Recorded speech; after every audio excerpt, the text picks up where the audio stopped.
코로나가 많은 것을 멈춰 세웠지만 그래도 그 와중 속에 시간만은 흘러간 것 같습니다.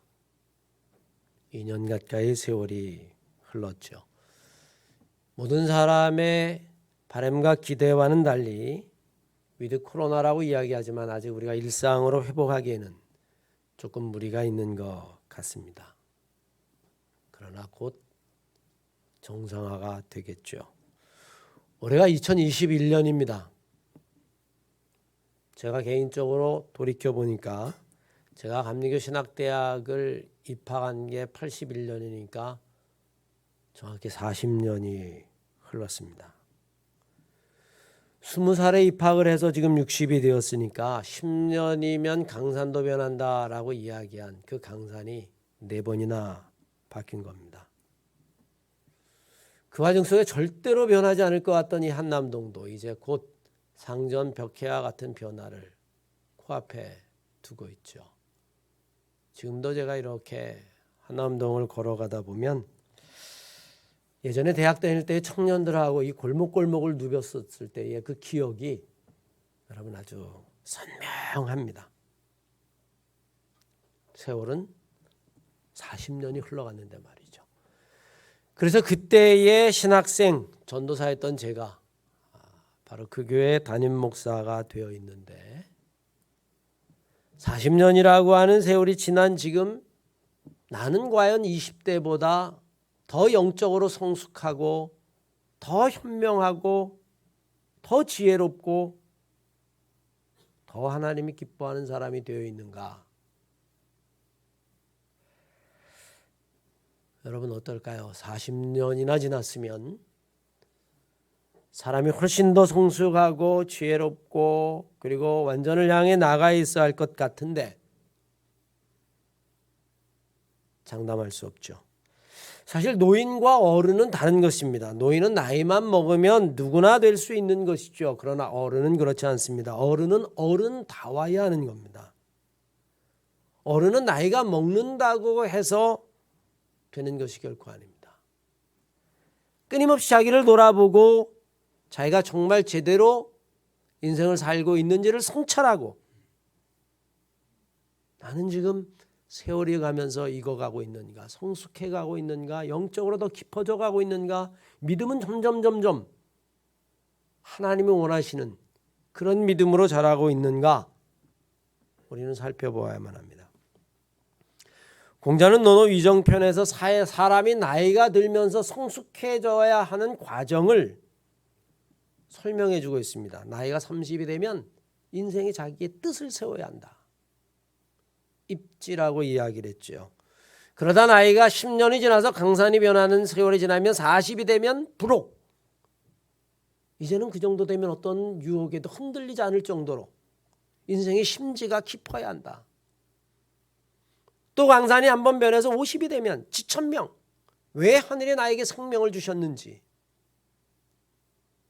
나에게 주어진 이 생명의 의미가 무엇인지, 내가 할 일이 무엇인지 그것을 깨달아야 한다라고 이야기했고, 나이가 60이 되면 이순이라고 이야기해서 누가 무슨 이야기를 하든 절대로 그 듣는 이야기에 흔들리지 말아야 한다라고 이야기했습니다. 그러면서 이순에는 3가지 특징이 있어요. 하나는 뭐냐면 누가 자기에게 거슬리는 이야기를 한다 할지라도 별반 동요하지 않아야 한다는 겁니다. 여러분 누가 여러분에 대해서 험담을 하거나 뒤에서 막 욕을 하면 여러분 어떠요? 기분 나쁘죠? 그래서 나중에는 따지기도 하고 싸우기도 하고 다툼의 원인이 되기도 하고 분란이 일어나기도 합니다. 왜 남의 얘기를 하고 다녀? 그런데 이순이 되면 그런 사람이 있을 수도 있지. 나에 대해서 욕할 수도 있지. 이 정도 돼야 된다는 거예요. 또 한 가지는 어떤 이야기를 들어도, 칭찬하는 이야기를 들어도, 듣기 좋은 이야기를 들어도 그 이야기에 희희낙낙하고 일희일비하지 않아야 된다는 겁니다. 막 칭찬하면 여러분 우쭐대고 좋아서 내가 최고인 줄 알고, 사실 너도 젊은 날에는 많이 그랬던 것 같아요. 똑똑하다라고 이야기하고 잘났다라고 이야기하면 그냥 그게 다인 줄 알고 기고만장해서 생각해 보면 그게 아닌데 말이죠. 그냥 듣기 좋은 칭찬에 불과한 건데 팔랑귀처럼 그 이야기에 홀딱 빠져서 이순이 돼서는 그래서는 안 된다는 거예요. 험담하는 이야기를 들어도 웃어 넘길 수도 있고 또 자기를 칭찬하는 이야기를 들어도 저 사람이 또 내 다른 모습을 보지 못해서 그럴 것이다. 그렇게 넘어가야 한다는 겁니다. 그래서 무슨 이야기를 듣든지 다른 사람들을 이해할 수 있어야 하고 그리고 자신을 지키는 그런 경지가 되면 이순이라고 이야기할 수 있을 겁니다. 다른 사람의 인정에 연연하지 않고 다른 사람의 비난에 전전긍긍하지 않고 관용과 포용의 태도를 가지면서 자기의 길을 흔들림 없이 갈 수 있을 때에 이순이죠. 우리 60이라던 우리 권사님들 이 정도 수준이 되십니까? 아니면 누가 내 얘기 기분 나쁘게 하면 발끈해가지고 싸우자고 덤빌 그런 수준들은 아니시겠죠. 70이 되면 종심이라고 이야기했습니다. 나이가 70이 되어지면 종심소욕 불육을 하고 이야기를 해서 자기가 하고 싶은 대로 다 마음대로 해도 그것이 윤리와 도덕이나 법에 어긋나지 않는다는 겁니다. 대단한 경지죠. 나이가 들어가면서 우리의 인생도 이렇게 성숙해져야 하고 인생뿐만이 아니라 우리의 믿음도 영적인 것도 나이가 들어가면서 점점 깊어져야만 합니다. 그래서 교부 중에 한 분이었던 어거스틴은 정말 하나님을 사랑하면 나머지는 네 마음대로 해도 죄를 짓지 않게 될 것이다. 이렇게 이야기했어요. 그럼 무슨 이야기일까요? 정말 하나님을 사랑하는 사람은 하나님이 기뻐하는 일을 스스로 알아서 하기 때문에 굳이 하지 마라 해라 그렇게 이야기하지 않아도 할 것과 하지 말아야 될 것 그것은 자연스럽게 구분한다는 거예요. 왜? 하나님을 사랑하는 마음이 있으니까. 뭐에 얽매이지 않아도 그냥 길을 걸어가도 하나님이 기뻐하는 일, 말을 해도 하나님이 기뻐하는 일을 하게 될 거라는 겁니다. 하나님을 정말로 사랑하면. 저는 우리 한마음교회 성도 여러분들이 이런 어거스틴이 이야기한 신앙의 경지에 한번 도달하시기를 주님의 이름으로 간절히 축원합니다. 어거스틴뿐만이 아니죠. 감리교를 시작한 요한 웨슬레도 분명히 이야기했습니다. 우리의 믿음과 신앙은 점점 발전해야 하고 성숙해야 한다라고 이야기했어요. 어디까지? 그리스도의 완전까지 나가야 한다라고 이야기했어요. 너의 믿음의 분량이 우리 주님까지. 그러나 때로는 우리는 성숙하지 못하고 성장하지 못하고 영성 형성이 이루어지지 못하고 중간에 멈춰버리는 경우가 얼마나 많은지 모릅니다. 집사가 되고 권사가 돼도 장로가 돼도 마찬가지입니다. 목사가 돼도 마찬가지입니다. 인간적인 것, 옛것, 혈기 그대로 다 남아 있습니다. 마치 다람쥐 쳇바퀴 돌듯이 믿음은 여러분 늘 그 제자리에서 뱅뱅뱅뱅 돕니다. 깊어지는 것은 고사하고 여전히 어린아이의 수준에 머물러 있습니다. 오늘 본문 말씀에 바울은 에베소 교인들에게 어린아이와 같이 되지 말고 믿음의 분량이 장성한 어른, 성숙한 그래서 예수 그리스도만큼 자라야 한다 그렇게 말씀했습니다. 히브리서 5장 12절로 14절까지의 말씀에 보면 여러분은 믿은 지 오래되었기 때문에 이제 남을 가르칠 만한 그런 선생의 자리에 서 있어야만 합니다. 그런데 여러분들은 아직도 누군가에게 기대고 누군가에게 여전히 배우려고 하고 있습니다. 이것은 마치 단단한 음식을 먹지 못하는 어린아이와 같습니다. 어린애들은 단단한 걸 먹지 못합니다. 맨날 어린아이들에겐 젖만 먹여야만 합니다. 왜냐하면 어리기 때문입니다. 이 어린 신앙은 옳고 그름을 분별할 수 없습니다. 그래서 남이 시키는 대로 합니다. 그러나 단단한 음식은 어른들을 위한 것입니다. 그들은 훈련을 통해서 영적인 훈련을 통해서 단단한 것을 먹을 수 있기 때문에 선과 악이 무엇인지를 구분할 수 있습니다. 여러분들은 거기까지 신앙이 자라야 합니다. 여러분 그렇게 이야기를 했습니다. 베드로 사도도 마찬가지입니다. 우리의 믿음이 점점 깊어져야 한다는 것을 이렇게 이야기합니다. 베드로후서 1장 5절 이하의 말씀에 보면 그러므로 너희는 더욱 힘써 너희의 믿음의 덕을 우린 여러분 믿기만 하면 된다고 생각합니다. 믿음이 좋으면 끝이라고 생각합니다. 그래서 주여 믿습니다, 믿습니다만 이야기합니다. 교회 안에서는 믿음이 좋은 것 같습니다. 그런데 세상에 나오면 그렇지 않습니다. 교회 안에서만 믿음이 좋은 거예요.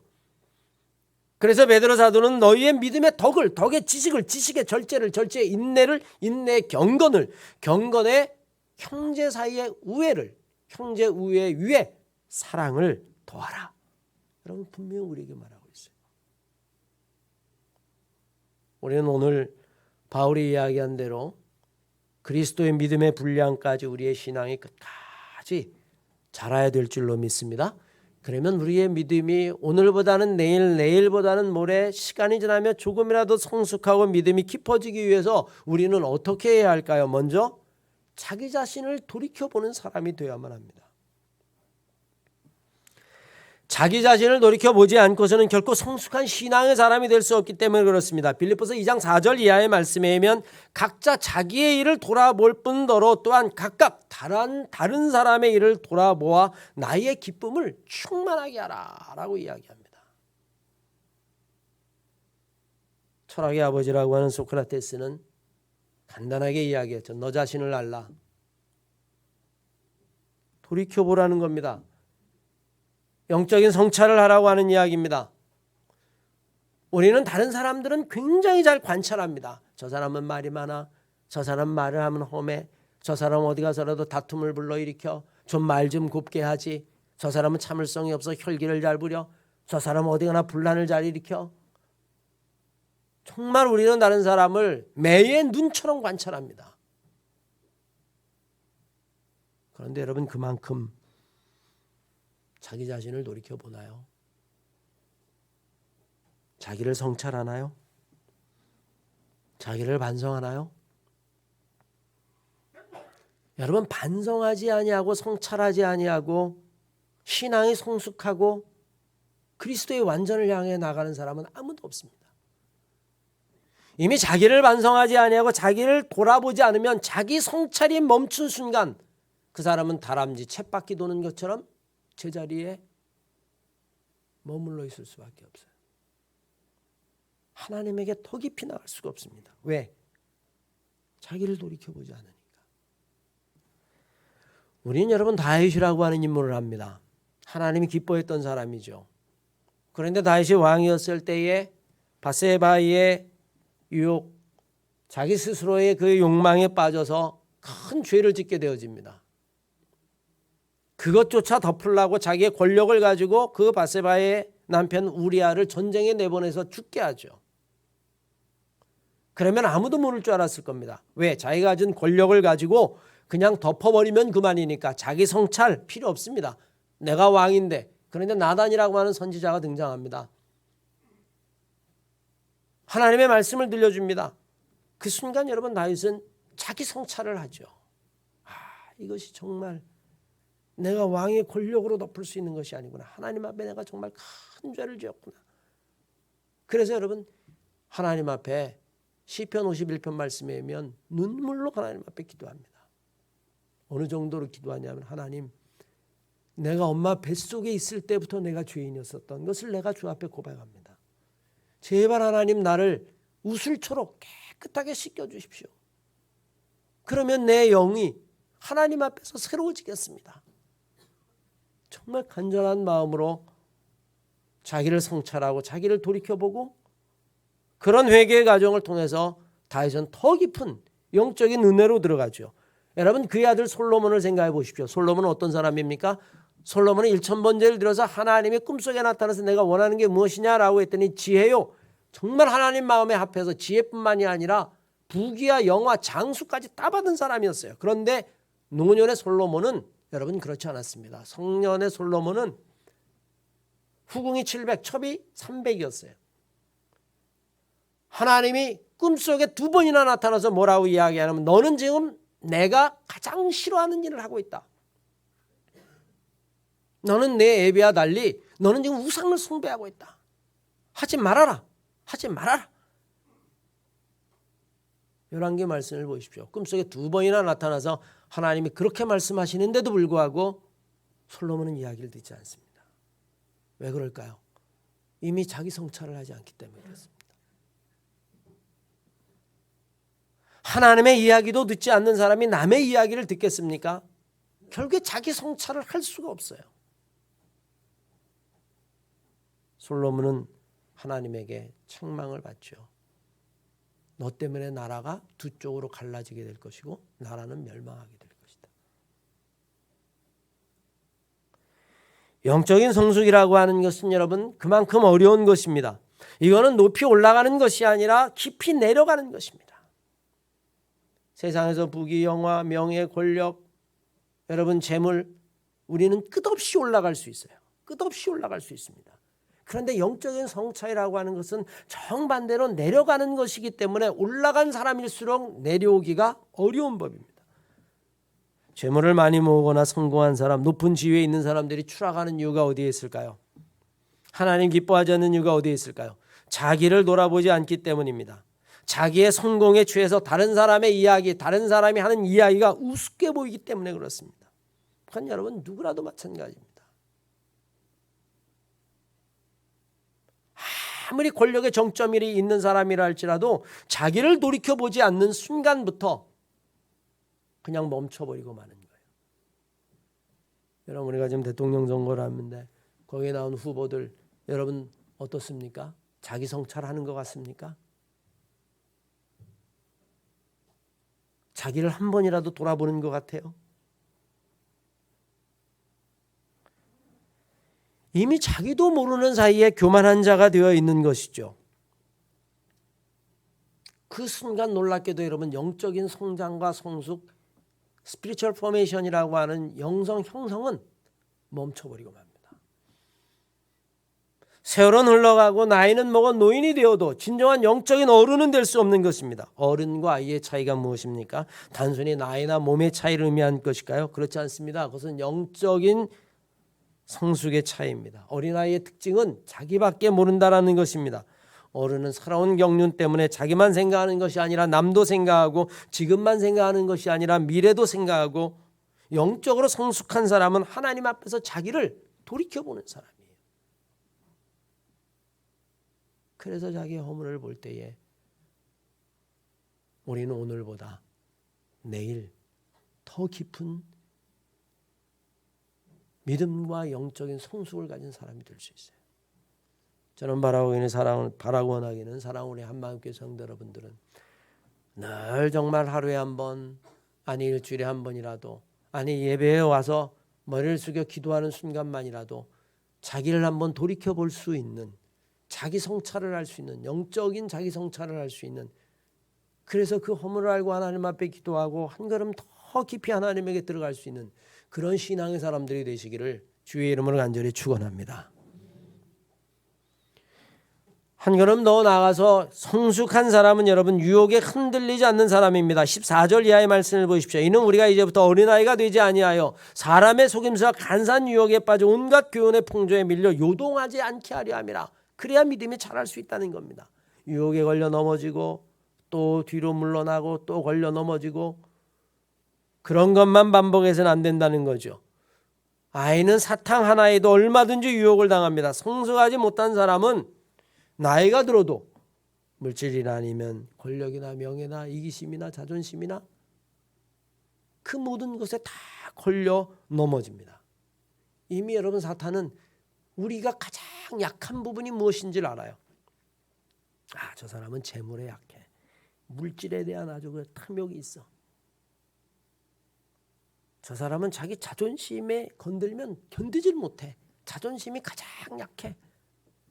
저 사람은 쾌락과 즐거움 이거에 약해. 어쩌면 여러분 사탄은 나보다 나를 더 잘하는 줄 몰라요. 여러분은 여러분의 약점을 아십니까? 여러분의 약점만 알아도 그 사람은 훌륭한 사람입니다. 왜? 고치려고 노력할 테니까. 정말 여러분은 여러분 스스로의 약점을 알아요? 여러분과 알기 어렵습니다. 그런데 마귀는 우리보다 더 잘 알거든요. 그래서 사탄에게 걸려 넘어지기도 하고 유혹에 걸리는 거죠. 그래서 마태복음 10장 16절 말씀에 보면 주님이 제자들을 세상에 보내면서 이렇게 말씀하십니다. 보라, 내가 너희를 보냄이 양을 이리 가운데 보내는 것과 같다. 여러분, 이리가 호시탐탐 어떻게 하면 저 양을 잡아먹을까? 한눈 팔면 그런 것처럼 사탄과 마귀가 우리를 노린다는 거예요. 그런데 주님이 뭐라고 말씀하셨냐면, 그러므로 너희는 뱀같이 지혜롭고 비둘기같이 순결하라. 여러분, 성경의 뱀은 사탄의 상징입니다. 성경에 보면 이 뱀은 그렇게 썩 좋은 이미지를 가지고 있지 않아요. 아주 간교한 이미지를 가지고 있습니다. 그런데 우리를 향해서 뱀같이 지혜로우라라고 이야기를 하니 때로는 여러분 당황스럽습니다. 그런데 여러분 생각해 보십시오. 어떤 의미일까요? 뱀같이 지혜로워라. 절대로 뱀에게 지지 않을 정도로 그렇게 뱀만큼 우리가 지혜로워야 된다는 거예요. 물론 그 지혜는 성령의 지혜를 의미하겠죠. 사탄과 마귀가 나를 넘어뜨리려고 할 때, 이것이 정말 사탄과 마귀의 유혹이다. 이게 사탄과 마귀의 올무다. 사탄과 마귀의 덫이다. 왜? 내가 가장 약한 부분을 지금 타고 나를 유혹하니까. 그 정도는 알라는 거예요. 근데 여러분, 우리가 어리석으면 알 수가 없죠. 어느 정도 알아야 돼요? 지피지기면 백전백승이라고 하는 것처럼 우리가 뱀만큼만 지혜롭다면, 성령의 능력으로 뱀이 100만큼 지혜로울 때 우리도 100만큼 지혜롭다면 우리는 맞서 이길 수 있습니다. 넘어지지 않을 수 있죠. 그래서 주님이 우리를 보낼 때 뱀같이 지혜로워라. 그런데 자기 꾀에 빠질까 봐 그 다음에 하신 말씀이 비둘기같이 순결하라. 모순된 것 같은 것, 뱀과 비둘기가 모순임에도 불구하고 그렇게 말씀하신 이유가 바로 여기에 있음을 알아야만 합니다. 오늘 주님이 우리에게 말씀하신 것처럼 어린아이가 되지 말고 어떤 경우라도 사람의 속임수와 간사한 유혹에 빠져 온갖 교훈의 풍조에 요동하지 않아야 우리의 믿음이, 우리의 영성이 성숙할 수 있다라고 하는 이야기입니다. 그러면서 오늘 본문 말씀 우리들에게 그리스도의 장성한 믿음의 분량까지 우리의 신앙이 자라라고 이야기합니다. 그러면 여러분, 우리가 어떻게 해야 우리의 믿음이 정말 자랄 수 있을까요? 믿음과 행함이 하나가 되어야 한다고 주님 말씀하십니다. 여러분, 오늘 본문 말씀 13절 말씀을 보십시오. 우리가 다 하나님의 아들을 믿는 것과 아는 일에 하나가 되어 라고 이야기합니다. 믿는 것과 아는 것에 하나가 되어.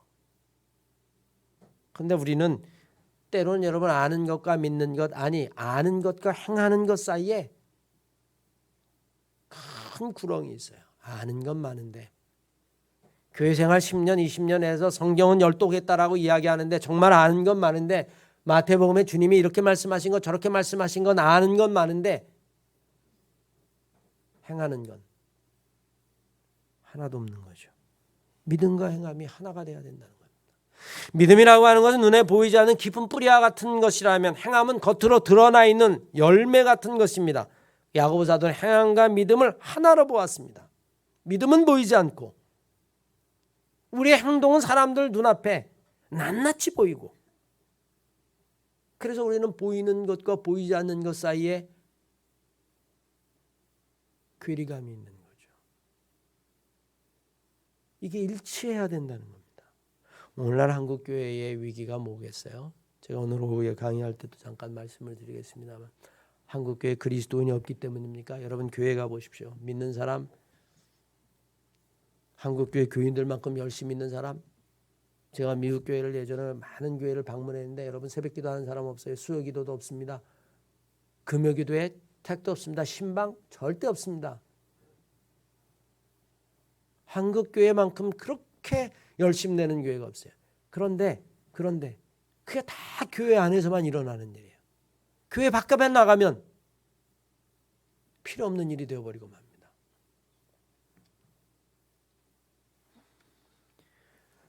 믿음은 보이지 않지만 겉으로 드러나는 행함은 그것을 통해 사람들은 우리를 보게 됩니다. 마치 땅 속에 삼삼은 보이지 않지만 땅 위에 자라나는 꽃잎과 열매를 보고 산삼이라고 하는 것을 알아채는 것과 똑같은 이치죠. 믿음과 믿는 것과 아는 일에 하나가 되어야 한다라고 하는 사실이에요. 야고보서 2장 14절 이하의 말씀에 의하면 야고보 사도는 우리들에게 이렇게 이야기합니다. 내 형제들아, 만약에 사람이 믿음이 있노라고 행함이 없으면 무슨 이익이 있겠느냐? 그것이 자기를 구원할 믿음이겠느냐? 아니라 이거는 죽은 믿음이라. 허탄한 사람아, 행함이 없는 믿음이 헛것인 줄 아느냐? 영혼이 없는 몸이 죽은 것처럼 행함이 없는 믿음은 이미 믿음이 아니다. 주님도 산상수 맨 마지막에서 여러분 우리에게 정말 주옥 같은 말씀을 하시고 맨 마지막에 주님이 덧붙이신 말씀을 여러분 기억해 보십시오. 너희들이 지금까지 내가 한 이야기를 다 듣고 이걸 행하지 않으면 아무 소용이 없다. 그건 모래 위에 지은 집 같다. 비만 좀 와도 다 무너진다. 그러나 한 가지라도 행한 사람은 그 사람은 반석 위에 집을 지은 사람과 같다. 절대로 흔들리지 않는다. 야고보 사도는 1장 말씀 2장 22절 말씀에서 이렇게 이야기합니다. 말씀을 듣고 고개를 끄덕이는 사람, 듣기만 하는 사람은 자기를 속이는 사람이다. 아, 나는 알았어 라고 이야기하는 사람은 자기를 속이는 사람이다. 그런 사람은 마치 거울에서 자기 얼굴을 보고 돌아서는데 뭐였지? 기억이 안 나는 사람과 똑같다. 자기가 한 것을 그대로 행하는 사람, 그 사람이 바로 복을 받을 사람이다. 여러분 야고보서는 우리들에게 분명히 이야기합니다. 저는 우리 사랑하는 한마음교회 성도 여러분들이 나는 신앙생활 10년 됐어, 20년 됐어. 저는 돌이켜보니까 여러분 신학대학을 졸업하고 40년을 했더라고요. 전도사 목사를. 그러면 지금은 좀 어디쯤 저는 가 있어야 할까요? 40년을 신앙생활했으면. 아니면 나는 여전히 다람쥐 쳇바퀴 도는 것처럼 늘 제자리에 있는 것이 아닌가. 오늘 본문 말씀 우리의 마지막 지향점을 이야기합니다. 우리의 삶과 믿음의 지향점이 바로 그리스도라고 하는 사실입니다. 지향점이 없다면 여러분 완성도 없고 성숙도 없고 성장도 없습니다. 아니 무엇을 향해서? 목적이 있어야 되죠. 요한일서는 분명히 이야기했어요. 그리스도인의 완전이라고 이야기했습니다. 크리스천 퍼펙션. 그리스도는 완전해져야 된다. 뭐에 완전해져야 된다는 것일까요? 도덕적으로? 윤리적으로? 여러분 도덕과 윤리라고 하는 건요. 시대와 문명에 따라서 문화에 따라서 역사에 따라서 얼마든지 변합니다. 조선시대의 도덕과 윤리를 지금 이야기하면 여러분 이건 여성 학대가 되고요. 그때 윤리와 도덕은 지금의 도덕이 아니에요.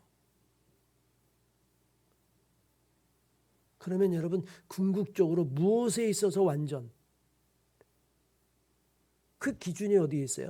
윤리와 도덕이 아니라 그리스도, 예수 그리스도의 삶이 우리의 그리스도인의 완전이라는 거예요.